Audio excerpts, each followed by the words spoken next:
జై శ్రీమన్నారాయణ.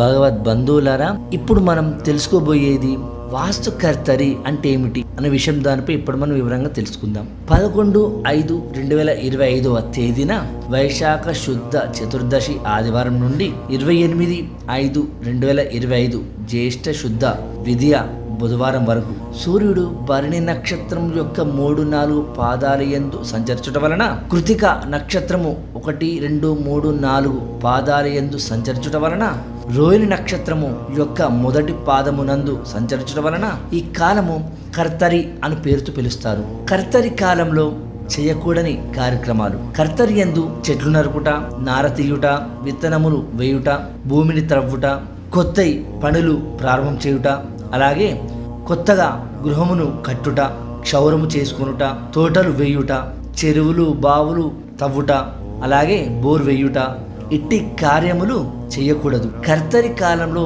చేయదగిన కార్యక్రమాలు ఏంటో కూడా ఇప్పుడు మనం వివరంగా తెలుసుకుందాం. మౌంజి బంది వివాహేచ ప్రవేశ యజ్ఞ కర్మని భరణి కృతికా చైవ అదోషో మంటపాదిషు. కర్తరి కాలమందు ఉపనయనము, వివాహము, గృహప్రవేశము, యజ్ఞము, మంటపాదులు కట్టుట లాంటి కార్యక్రమాలు చేయవచ్చును. జై శ్రీమన్నారాయణ.